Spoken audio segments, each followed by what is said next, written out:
दोस्तों देश में 6 चरणों का चुनाव बीत गया है। 7वें चरण का चुनाव 1 जून को होने जा रहा है। देखिए 7वें चरण में काराकाट लोकसभा सीट भी है। काराकाट लोकसभा सीट काफी चर्चा में भी है। काराकाट सीट पर बात करने के लिए मेरे साथ क्षत्रिय सेवा महासंघ के राष्ट्रीय अध्यक्ष धर्मवंत सिंह राठौर जी हैं। धर्मवंत जी, क्या लग रहा है काराकाट लोकसभा सीट? एक तरफ भोजपुरी के superstar power star Pawan Singh है, दूसरी तरफ 2014 में जीते प्रत्याशी उपेंद्र कुशवाहा है। किसका पलड़ा भारी है? और तीसरी तरफ तो राजाराम सिंह है, सीपीआई एमएल से उम्मीदवार है, लाल सलाम कर रहे हैं काराकाट में। क्या कुछ लग रहा है, पलड़ा किसका भारी है? देखिए, पूरे देश का जो एक अभी राजनीतिक माहौल और मीडिया जो बनाए हुए है कि एनडीए या इंडी, क्या ये दोनों गठबंधन से हटकर कोई योग्य उम्मीदवार आता है, क्या उसको देश की जनता को वोट देना चाहिए या नहीं देना चाहिए? वोट देना चाहिए।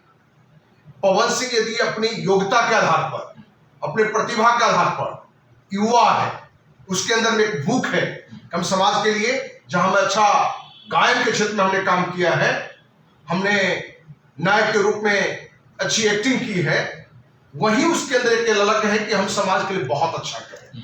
और काराकाट से जो जनता की रिपोर्ट आ रही है, आप ही मीडिया के साथियों के माध्यम से, कि काराकाट में इससे पहले जो भी सांसद बना है वो उपेंद्र कुशवाहा ही क्यों ना हो, काराकाट में उन्होंने कोई विकास का कोई ऐसा काम नहीं किया है कि वहां की जनता आंख मूंद कर वोट दे। वो एनडीए का उम्मीदवार है तो क्या हो गया, या कोई इंडी का उम्मीदवार है तो क्या हो गया। और पवन सिंह एक ऐसा वहां निर्दलीय उम्मीदवार मिल गया है जिसको सभी जाति का वोट है, सभी धर्म का वोट है। तो कहीं ना कहीं वो व्यक्ति जाति और धर्म से ऊपर जाकर लोग उसको सपोर्ट कर रहे हैं, लोग उसको आशीर्वाद दे रहे हैं। तो क्यों नहीं देना चाहिए? यदि एनडीए की तरफ से बहुत सारे बड़े बड़े नाम, यदि उसके खिलाफ में इंडी की तरफ से बड़े बड़े नाम हैं, तो कहीं ना कहीं कोई योग्य व्यक्ति, वो आप हो, हम हो, या देश की कोई भी जनता है, यदि वो समाज के लिए समर्पित है और समाज के लिए कुछ अच्छा करना चाहता है, तो जरूरी नहीं है कि आप किसी गठबंधन का उम्मीदवार हो, कोई जरूरी नहीं है कि आप पर प्रधानमंत्री का आशीर्वाद हो तो ही वोट दिया जाए। तो एक योग्य उम्मीदवार कहीं ना कहीं छूट जाता है। तो हम तो काराकाट के महान जनता से करवद आग्रह मेरा होगा कि पवन सिंह एक योग्य उम्मीदवार है, युवा है, उसके अंदर काम करने की एक भूख है, ललक है। तो आइए, जाति से, धर्म से ऊपर उठ के जो आप लोग आशीर्वाद दे रहे हैं उसमें और गति बढ़ाएं। कहीं ना कहीं जो राजनीति में आज एक योग्य उम्मीदवार की आवश्यकता है, वो पवन सिंह उस काम को पूरा करता है। देखिए, आप कह रहे हैं कि पवन सिंह जो है योग्य उम्मीदवार, लेकिन उपेंद्र कुशवाहा कह रहे हैं कि स्टारडम से राजनीति नहीं चलता है। पवन सिंह के अंदर वो नेता, अभिनेता है, नेता नहीं है। जब नेता बनने के लिए जमीन पे उतरना पड़ता है, लोगों से मिलना पड़ता है। पवन सिंह जो है वो कैमरे के सामने से ही है। स्थानीय अगर बात की जाए, जमीनी बात की जाए, तो पवन सिंह नहीं टिक पाएंगे। क्या कहिएगा उपेंद्र कुशवाहा की इस बात पर? देखिए, हर व्यक्ति मुंह मियां मिट्ठू बनता है। उपेंद्र कुशवाहा भी यदि बन रहे हैं तो उसमें गलत क्या है? लेकिन वहां की जनता उपेंद्र कुशवाहा से खुश नहीं है। यदि कुछ लोग उसके साथ हैं तो सिर्फ इस बात के लिए कि प्रधानमंत्री नरेंद्र मोदी के उम्मीदवार है, वो एनडीए के उम्मीदवार है, न कि उपेंद्र कुशवाहा के काम से लोग खुश हैं। तो पवन सिंह कोई भी फिल्म स्टार, कोई ये थोड़े है कि कोई फिल्म स्टार है, क्रिकेट स्टार है तो समाज के लिए अच्छा काम नहीं करेगा। हो सकता है उससे बढ़िया काम करे। और पवन सिंह ने जिस कमिटमेंट के साथ कि भाई हम काराकाट से हम जीतेंगे, काराकाट का बेटा बन के हम यहाँ काम करेंगे। उपेंद्र कुशवाहा ये भी कह रहे हैं कि बेटा कह रहे हैं काराकाट, कभी आरा के भी बेटा कहते थे, कभी वाल्मीकि नगर चुनाव लड़ने के लिए जो है पवन सिंह जोर लगा रहे थे, आरा से लगा रहे थे, छपरा से लगा रहे थे। आरा, छपरा, वाल्मीकि नगर छोड़कर काराकाट ही क्यों?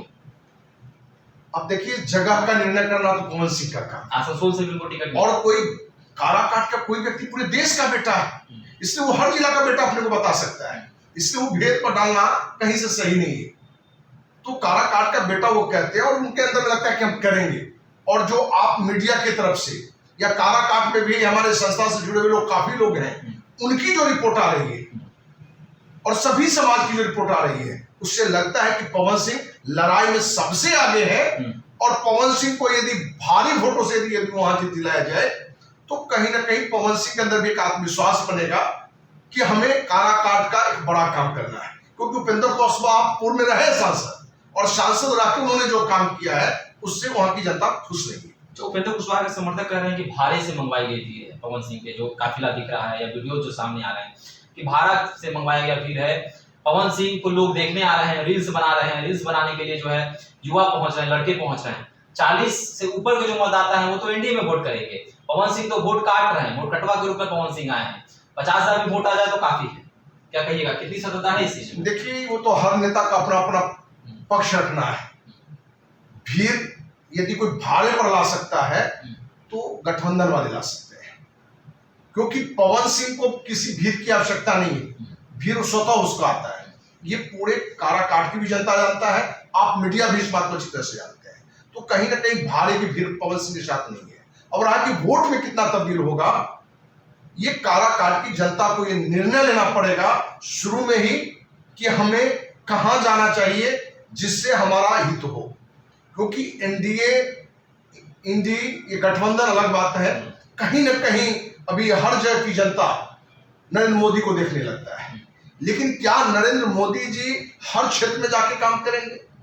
तो कहीं ना कहीं कुछ जगहों पर ऐसा दिखता है, यदि योग्य उम्मीदवार आवे तो आप गठबंधन को साइड रखिए और जो योग्य उम्मीदवार है उसको आप वोट देके आप जरूर जीतेंगे। राजाराम सिंह को के लिए क्या कहेंगे?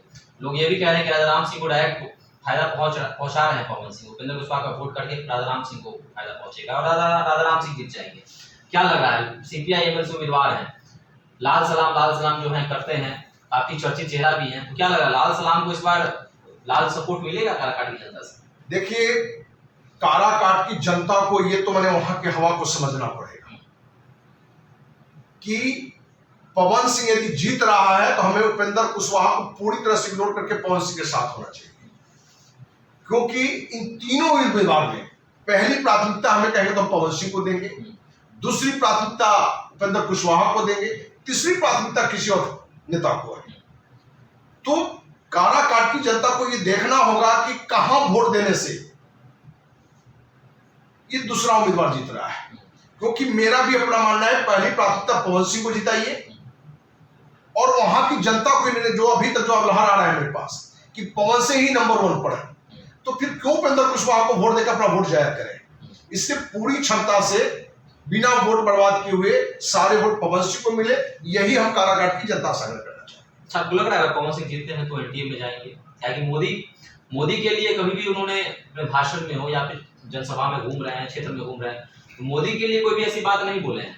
उपेंद्र कुशवाहा के लिए बोल रहे हैं, उपेंद्र कुशवाहा के विरोध में वो आवाज उठा रहे हैं, लेकिन मोदी के लिए हमेशा जो है सहानुभूति है। मोदी भी पहुंचते हैं काराकाट तो पवन सिंह का नाम नहीं लेते हैं। क्या लग रहा है कि पवन सिंह जीतेंगे तो क्या मोदी के साथ ही जाएंगे? देखिए, पवन सिंह की जो मानसिकता है वो जीतने के बाद 100% मोदी जी के साथ है, 100%। तो भाजपा के दोनों हाथ में लड्डू है। अगर भाजपा कुशवाहा जीतते हैं तो देखिए, एनडीए के हाथ में तो है। ये अलग बात है कि लोग कह रहे हैं कि ये तेजस्वी का ये साजिश है, लेकिन हमें ये कहीं से नहीं दिख रहा है। और काराकाट की जनता को ये निर्णय लेना है कि क्या सचमुच में पवन सिंह नंबर 1 पर जो दिख रहा है, यदि है तो फिर उपेंद्र कुशवाहा को वोट देके हम अपना वोट को क्यों बर्बाद करें?